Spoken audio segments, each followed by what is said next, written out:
So the writing was on the wall. Finally, President Joe Biden read it and decided to pull out of the 2024 presidential race and endorsed Vice President Kamala Harris. But even now, while the Clintons have endorsed her, the Obamas are yet to do so. So is it then a done deal for Kamala Harris at the Democratic Convention in Chicago?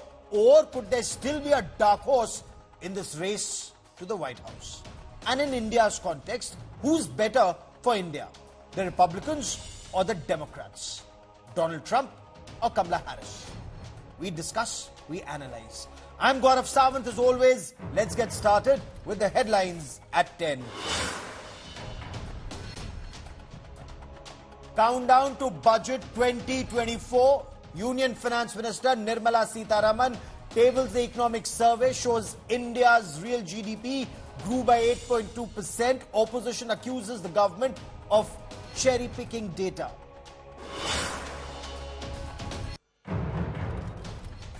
Prime Minister Narendra Modi's fiery message to the opposition says the opposition India bloc is disrupting the House to hide its failures. Reiterates no one can gag the Prime Minister's voice. देश के प्रधानमंत्री का गला घोंटने का, उनकी आवाज को रोकने का, उनकी आवाज को दबाने का लोकतांत्रिक परंपराओं में कोई स्थान नहीं होता. Supreme Court directs IIT Delhi panel to probe NEET question papers with 2 correct answers. Rahul Gandhi and Union Education Minister Dharmendra Pradhan face off in Parliament over the alleged paper leak issue.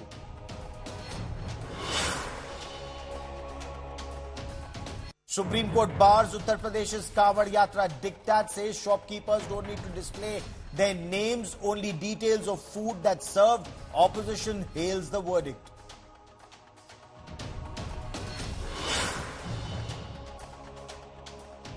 Centre lifts the 58-year-old ban on government employees participating in activities of the Rashtriya Swayamsevak Sangh. Congress launches bureaucracy in knickers taunt. The RSS hails the move.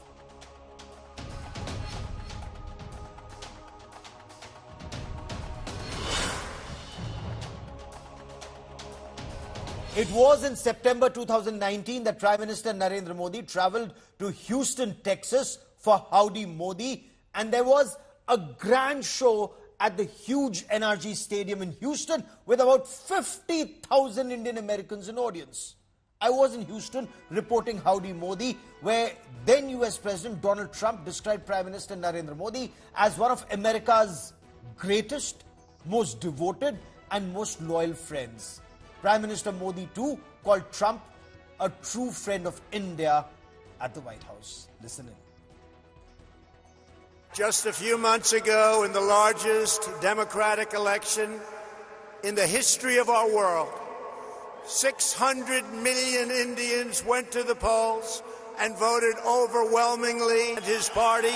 Congratulations, Mr. Prime Minister. If we were elected, India would have a true and great friend in the White House. And I can tell you, you have never had a better friend as president than President Donald Trump. That I can tell you.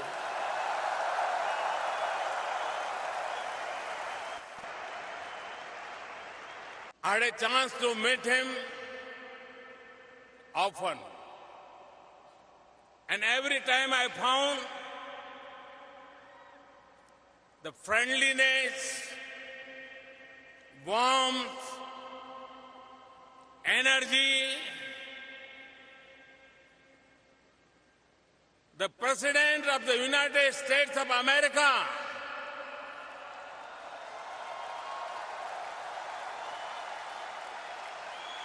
Mr. Donald Trump,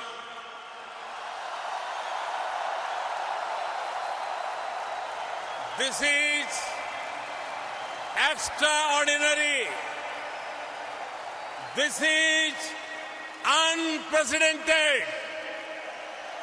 Friends, as I told you, we have met a few times, and every time he has been the same warm, friendly, accessible, energetic, and full of wheat. And just 5 months after that huge success of Howdy Modi in Houston, then US President Donald Trump visited Ahmedabad in Gujarat for Namaste Trump in India. The bonhomie between the two world leaders was visible for all to see. The two couldn't stop praising each other. Donald Trump highlighted Prime Minister Narendra Modi's remarkable journey from a chaiwala to the Prime Minister of India. Prime Minister Narendra Modi spoke of the great warmth in India-US relationship that was improving in every sector. Listen in.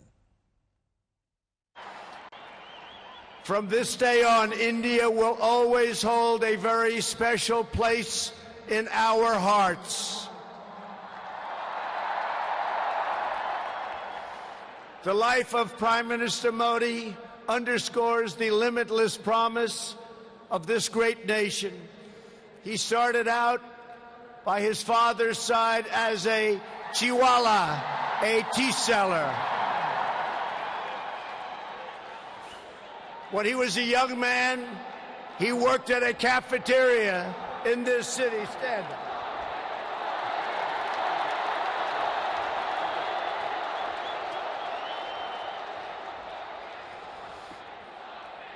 Everybody loves him, but I will tell you this, he's very tough. साथियों, मुझे इस बात की खुशी है कि भारत में हो रहे इन परिवर्तनों के बीच आज अमेरिका भारत का एक भरोसेमंद पार्टनर बना है। आज जो देश भारत का लार्जेस्ट ट्रेडिंग पार्टनर है, तो वो देश है अमेरिका। आज भारत की सेनाएं जिस देश के साथ सबसे ज्यादा युद्ध अभ्यास कर रही है, तो वो देश है अमेरिका। आज जिस देश के साथ भारत की सबसे व्यापक रिसर्च एंड डेवलपमेंट पार्टनरशिप है, तो वो देश है अमेरिका। आज चाहे डिफेंस हो, एनर्जी सेक्टर हो, हेल्थ हो, इंफॉर्मेशन टेक्नोलॉजी हो, हर क्षेत्र में हमारी रिलेशनशिप का दायरा निरंतर बढ़ रहा है। And then in June 2023, Prime Minister Narendra Modi on another visit to the United States of America. Now, at a luncheon hosted by the US State Department in Washington, D.C., praised US Vice President Kamala Harris as a remarkable source of inspiration for women worldwide. He called her a trailblazer. He said, and I quote, "Your achievements are a major inspiration not only for the US, but also for women in India and across the world." Kamala Harris too lauded Prime Minister Narendra Modi's leadership for India marching towards being a global power in 21st century. So the Republicans earlier, the Democrats now. So Mr. Prime Minister, thank you for your role of leadership to help India emerge as a global power in the 21st century. You have helped to reinvigorate the Quad. Your leadership of the G20 is making new strides on climate finance, and you have been a proponent of international institutions and global solutions to global challenges. And as a point of personal privilege, as chair of the National Space Council, I thank you for your leadership in space and for our joint work on an Earth science satellite, which will help us address the climate crisis. Madam vice president, उनकी इस प्रेरणा को आपने आज नई बुलंदियों तक पहुंचाया है। आपकी उपलब्धियां केवल अमेरिका की ही नहीं, भारत और पूरे विश्व की महिलाओं के लिए बहुत बड़ी प्रेरणा है, बहुत प्रेरित करती है।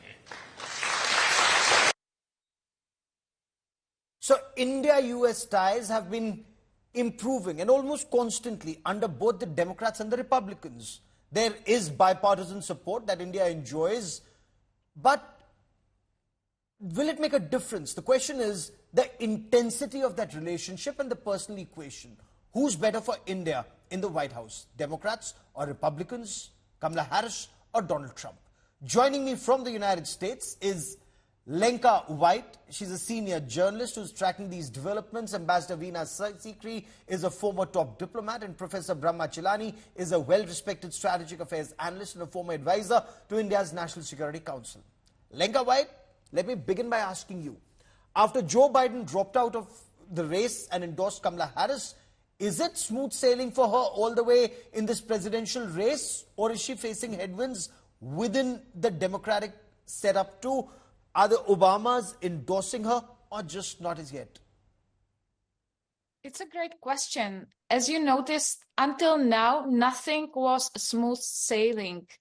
Yesterday in the morning, the campaign chair of Biden said that Biden is continuing his campaign, and few hours later, Biden withdrew all of a sudden.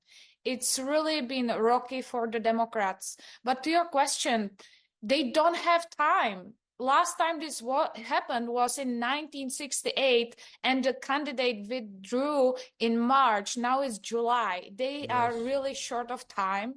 And Kamala Harris is, in a way, the only best fast options they have.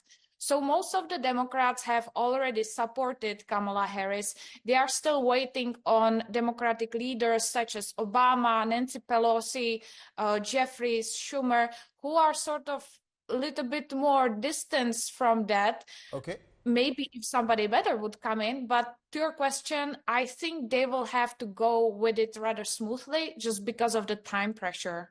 Okay, so perhaps at Chicago, there'll be clarity on this. Ambassador Sikri, does it appear to be Donald Trump versus Kamala Harris, at least as of now? Or could there still be a dark horse in the race to the White House? Well, as I just mentioned, I think quite clearly that there is no time at all. And more than that, Kamala Harris is already joining the election campaign. She's already going to be canvassing as of tomorrow, because President Joe Biden will no longer be joining the various Democratic campaign events that have been scheduled. So once she's going to already join the campaign schedule, it's going to be very difficult in the month of August, a month from now. The Democratic convention is just more than a month from now. Then at that time to then change and have another candidate is far, far too late. It is true that Bill and Hillary Clinton have endorsed her, but President Barack Obama and his wife Michelle have not endorsed her. Nancy Pelosi has not endorsed her yet, but maybe this is a question just of days, because once she's on the campaign trail, it's going to be very difficult to get somebody else to be endorsed. So more or less, we can take it that Vice President Kamala Harris is going to be the Democratic candidate for the elections. Especially when in the Democratic camp, Professor Chilani, the conversation is get your wagons together, because the main aim is to ensure that Donald Trump doesn't reach the White House once again. How do you see these developments? Will it be Kamala Harris taking on Donald Trump in the race to the White House, sir?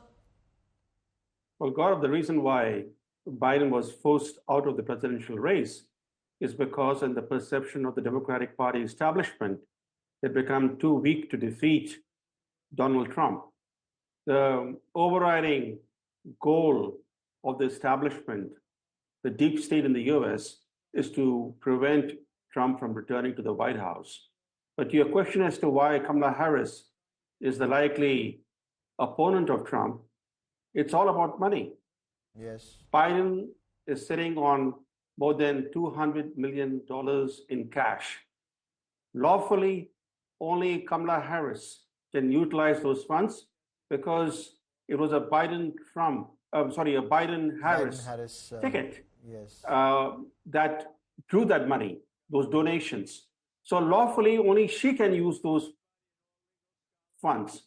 And that's the reason why she's in a strong position to be the nominee. The Democratic Party is coalescing behind Kamala Harris. It'll be very difficult for anyone else to challenge her, and certainly because of the fact that she's sitting on so much cash, she has incredible momentum, even though she just started her campaign. Okay, absolutely interesting you say that. The $240 million war chest tips the scale in her favor. Lenka White, there are analysts who argue that she will continue Joe Biden's policies. Some seem to believe that she'll just follow through with all his policies. Is that also the reading in the United States of America, whether it's with Israel or Ukraine, or in India's context vis-a-vis India? Yes, I think Kamala Harris will not go far away from Biden's ideas. Definitely not on Ukraine. It's the whole idea of the democratic establishment to keep pumping weapons and money and supplies, anything to Ukraine, just to keep the war going. So I don't think it will divert from that. If anything, she could be stronger on abortion, as everyone is saying. She is a woman. It has been her topic since the beginning. She's there.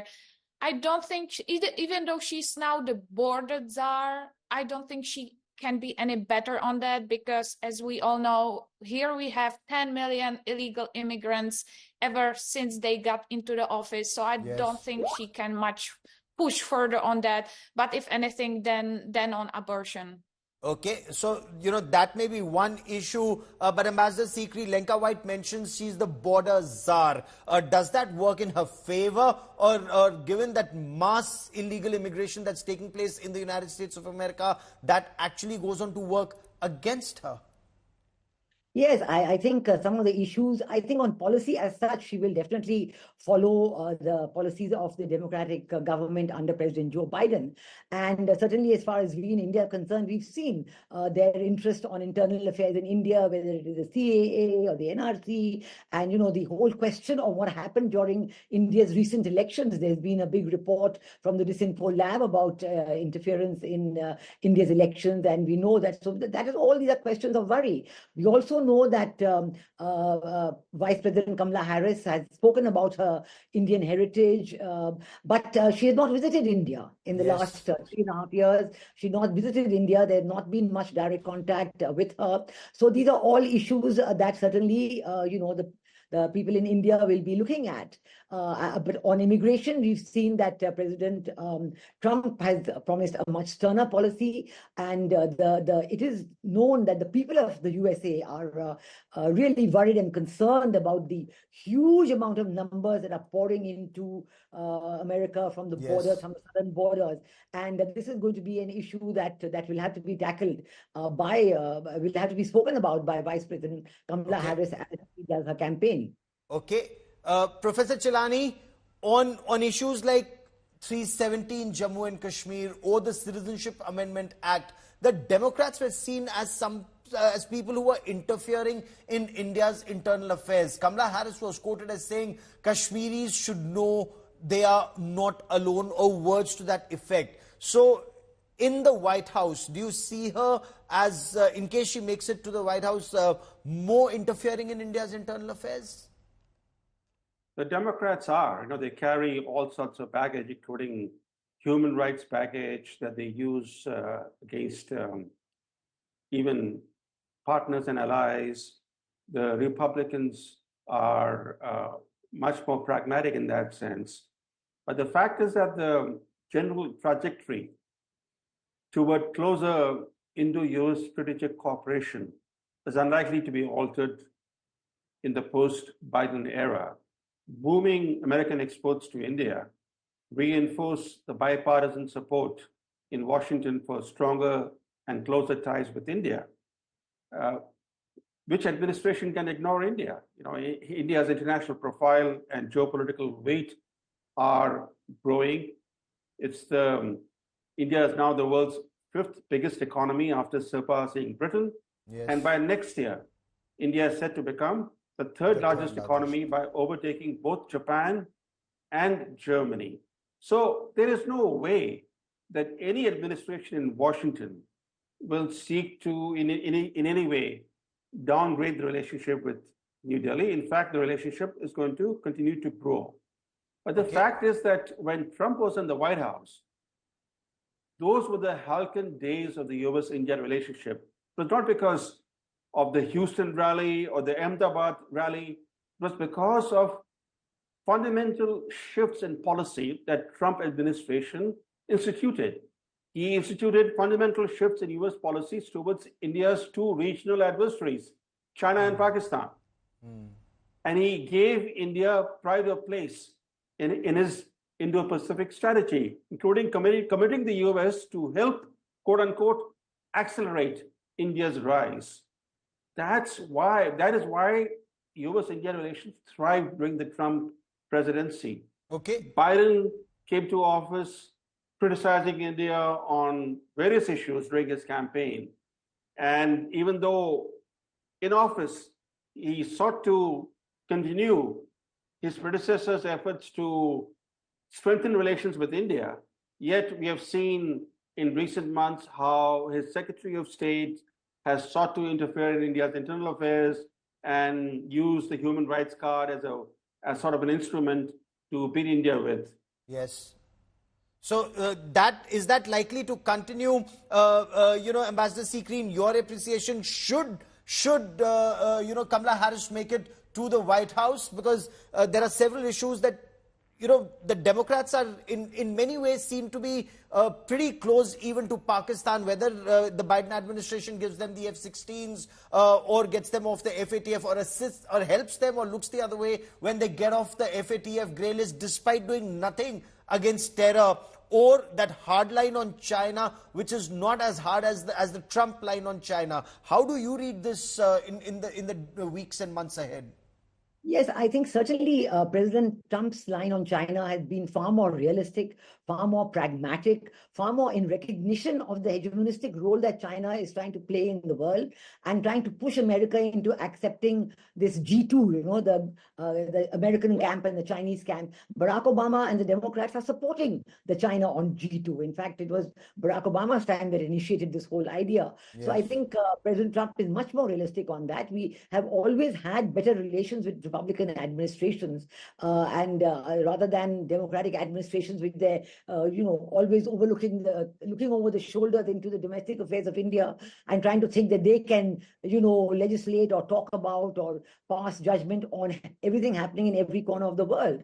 So I think this has been a great problem with us, and we look forward actually to, the 4 years under President Donald Trump, which had led to a great improvement in the relationship. And let us see the next 4 years what happens in that. At the moment, the comparison in the polling ratings when President Joe Biden was the candidate were very much in President Trump's favor. Yes. No new ratings have come out right now after this change has taken place just today, but perhaps they do not expect a very big change in these polling ratings after Vice President Kamala Harris becomes the candidate. Okay. Let us see. It's a matter for the people of America to decide, and certainly we are all watching it with great interest because India is going to be very important.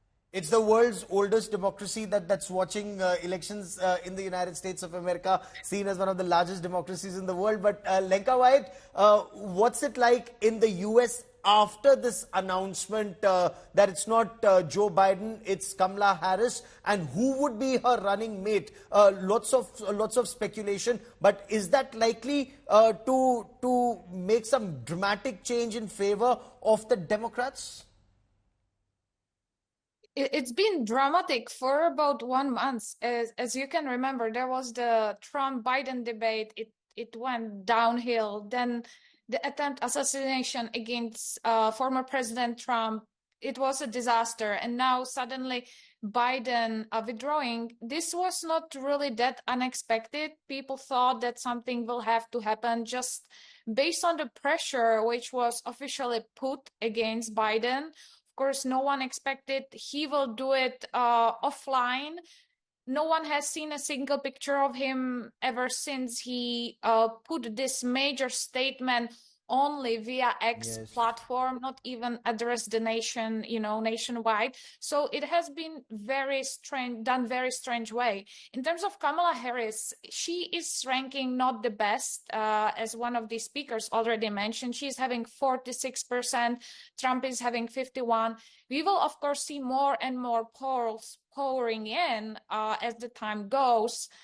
Who knows if they are true? That's another thing. Okay. But I think Kamala Harris will have to pick a very strong vice president to sort of balance her out, because she's not the strongest candidate. We all know that. If you look online, her speeches are called so-called salad speeches or unburdened, because she has very hard time talking publicly. And I don't know how they will get around this within like a 1 month of time. Interesting you mentioned that, but there's also this issue about funding, Professor Chilani. Should India be concerned, and would India be concerned, the people who are funding Kamala Harris, her campaign, and especially elements like Soros?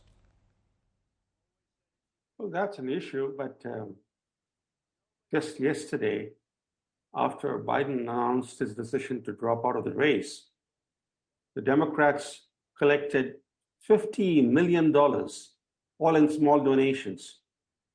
That is a record for a single day. Yes. They are flush with cash. So it's not just Soros or the big donors. It's a fact that from the grassroots, they're collecting a lot of money. But there's a larger issue here. The issue is this, that Biden may have dropped out of the race, but he still is the president for the next 6 months.